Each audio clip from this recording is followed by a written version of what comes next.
Bonsoir, on va parler des standards relationnels et de la complexité de la relativité des points de vue dans les interactions.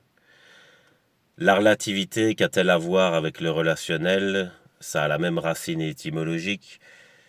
Ça signifie que le temps dépend de son observateur et que donc il y a des différences d'interprétation dans une situation similaire. Et c'est exactement ce qui se passe dans une relation et dans les standards établis. Alors, je vais développer. Imaginez, vous avez des standards de sélection trop élevés. Qu'est-ce que ça engendre conséquemment? Si vous avez des standards trop élevés, vous allez réduire la masse potentielle des sélectionnés, ce qui va créer une forme de vide. Ce vide va créer un manque, et ce manque va finalement vous pousser à devoir revoir vos standards à la baisse, bien plus que vous n'auriez cru qu'ils puissent être revus à la baisse. Si vous avez des standards trop bas, vous allez avoir une masse potentielle de sélectionnés très très large, voire trop large par rapport à ce que vous êtes capable d'accepter. Et donc vous allez créer une forme de plénitude excessive, ce qui va créer un ennui. Donc le contraire du manque, c'est le fait d'être débordé, saoulé, ennuyé, bref, comme vous voulez, choisissez le terme. Et donc vous allez vous créer, ça va créer en vous une volonté de rejet. Et finalement, vous allez repasser au standard haut, et c'est un cercle continu. Et donc, il faut bien comprendre, les gens, un truc que j'essaye de vous expliquer depuis des années, et que vous n'avez pas l'air d'intégrer, c'est que la théorie de l'équilibre que j'ai découverte, ce n'est pas une théorie locale. C'est-à-dire, c'est pas un croissant que tu vas prendre à la boulangerie, la théorie de l'équilibre. Tu te dis pas, oh là, je vais prendre un petit peu d'équilibre et je vais épicer mon plat. La théorie de l'équilibre que j'ai découverte, c'est la première loi de l'univers. C'est une loi d'unification qui a tant été cherchée.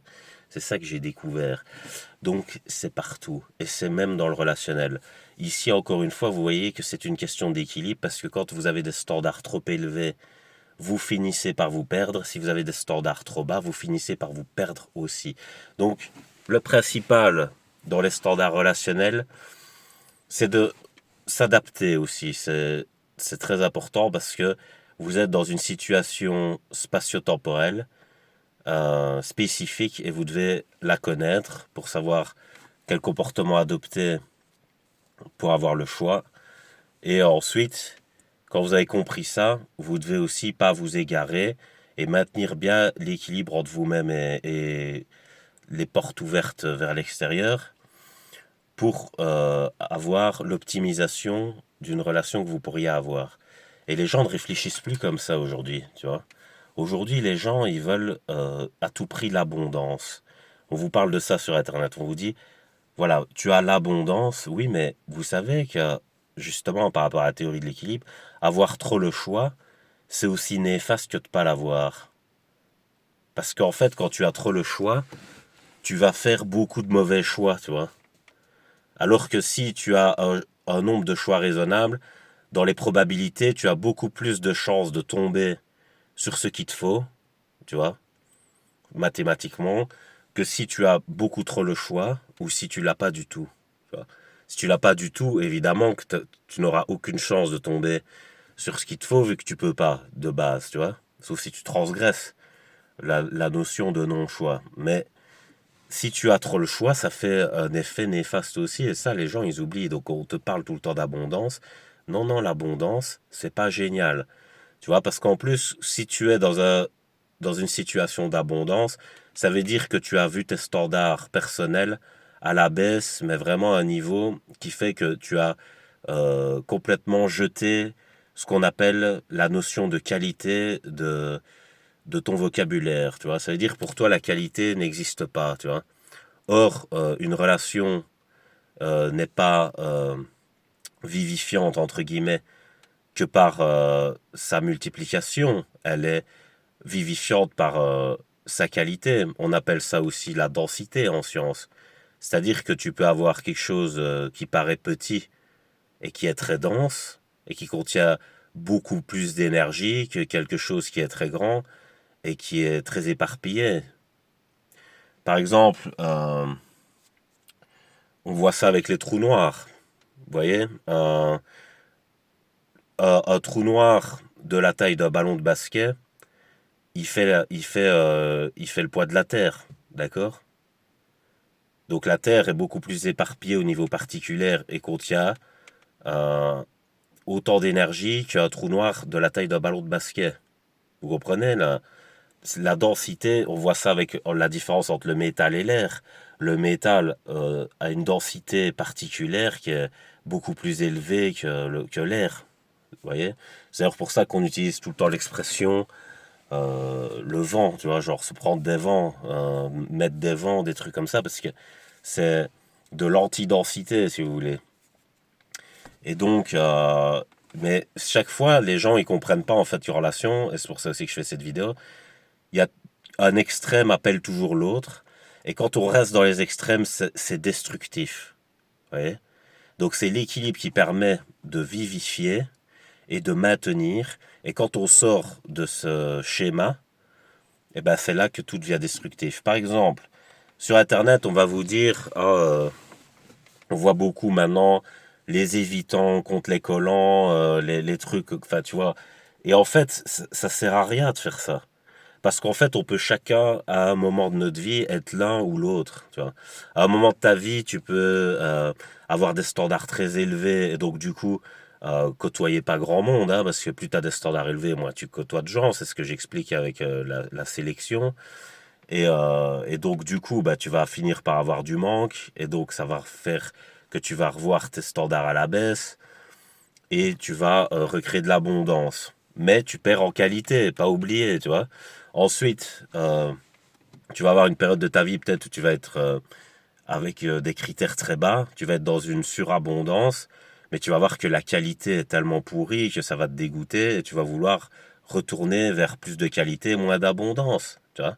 Et en fait, voilà, c'est comme ça que ça se passe dans les standards. Et il faut comprendre cette façon transcendante de penser, parce que chaque fois, si tu ne penses qu'à l'endroit où tu es, sans comprendre à l'endroit, sans comprendre l'endroit où tu pourrais être ou où tu vas être, mais tu comprends rien aux relations en vrai. Tu fais que voguer comme ça, comme quelque chose qui n'a pas de volonté propre, qui sait pas ce qu'il fait. Tu n'as pas de cap en gros. Tu te laisses bercer par l'environnement qui te fait aller de gauche à droite, tu vois. Donc c'est impossible d'avoir un cap relationnel qui tient la route, tu vois. Et c'est pour ça que les relations deviennent pourries aujourd'hui, parce que les gens fonctionnent comme ça.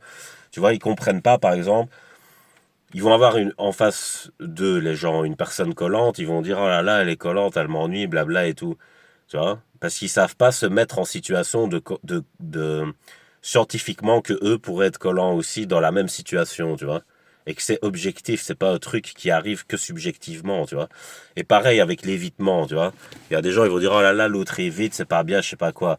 Oui, mais il faut mettre des pourquoi, comme je vous ai expliqué. Pourquoi la personne évite? Évidemment, si tu viens et que tu colles trop et que tu mets une énergie lourde comme ça, évidemment que la personne évite, tu vois? Tu vois, et dans l'autre sens aussi, si t'évites beaucoup trop et que l'autre personne veut maintenir la relation, parce qu'une relation, c'est un peu comme un feu, faut pas trop mettre d'huile dessus, sinon tu crées un incendie, mais il faut pas ne pas le nourrir en l'étouffant sans lui donner d'oxygène, et aussi jeter du froid dessus, tu vois. On dit le froid relationnel, bah, le froid c'est quand t'arrives et tu prends un extincteur et tu tires comme ça sur le feu, tu bousilles la relation en gros. D'accord? Tu l'éteins. Mais une personne qui tient à la relation, elle va essayer de foutre le feu pour pas qu'il s'éteigne, tu vois. Et ça, c'est des cercles vicieux. Parce que si t'as quelqu'un qui fout trop le feu, c'est incendie. Si t'as l'autre qui veut tout le temps l'éteindre, bah finalement il y arrive, ça s'éteint et puis c'est foutu, tu vois. Et donc, les gens, il faut bien comprendre ces trucs-là, parce qu'il faut avoir une vision transcendantale de la relation. Il faut pas juste se mettre dans une partie à l'instant T et puis se dire, oh l'autre est comme ça, donc l'autre est pas bon, méchant. Et alors que toi, juste après, tu vas te comporter pareil dans une autre relation, tu vois. Donc c'est des gens, ils ont Alzheimer, genre, dans une relation, ils sont collants, ils reprochent à l'autre d'être évitant, ils sont là, oh là là, l'autre m'évite, blabla, je sais pas quoi. Puis dans une relation suivante, on les colle, ils deviennent évitants, et alors que juste avant, ils reprochaient l'évitement à l'autre, enfin, tu vois, oh, Il faut avoir une vision transcendante. Et tu dois comprendre que tu dois toujours viser l'équilibre dans le relationnel, tu vois. Maintenant, si l'autre comprend pas et que l'autre bousille la relation, et que toi, tu as compris l'équilibre et que tu as essayé de le mettre en place et que tu as été correct, il y a de très gros problèmes chez l'autre, très certainement, tu vois, par rapport à ce que j'explique là maintenant. Mais là, tu peux rien. Tu vas bien tomber sur quelqu'un qui a au moins assez de compréhension et de maturité un jour pour savoir que, pour avoir une vision minimum transcendantale, pour savoir se mettre un peu à ta place et qui comprend que tu te mets à la sienne aussi, mais pas entièrement parce que tu dois quand même avoir ta position, mais que tu la comprends quand même. Et là, ça va fonctionner, d'accord? Mais là, avec le charabia que je vois sur Internet, ça va pas fonctionner, les gens, parce que ce charabia, c'est du diviser pour mieux régner, pour que des gens se fassent du beurre sur votre division. Et ça, vous ne comprenez pas. J'essaie de vous expliquer ça depuis des années. Si tu te mets chaque fois dans une position sans avoir de vision transcendante, ça va chaque fois bousiller le truc parce que tu te retrouves chaque fois dans un extrême. Et l'extrême est destructif. Il n'y a que l'équilibre qui maintient et vivifie, comme je vous expliquais. Donc voilà, je vais vous laisser sur ça. Passez une bonne soirée.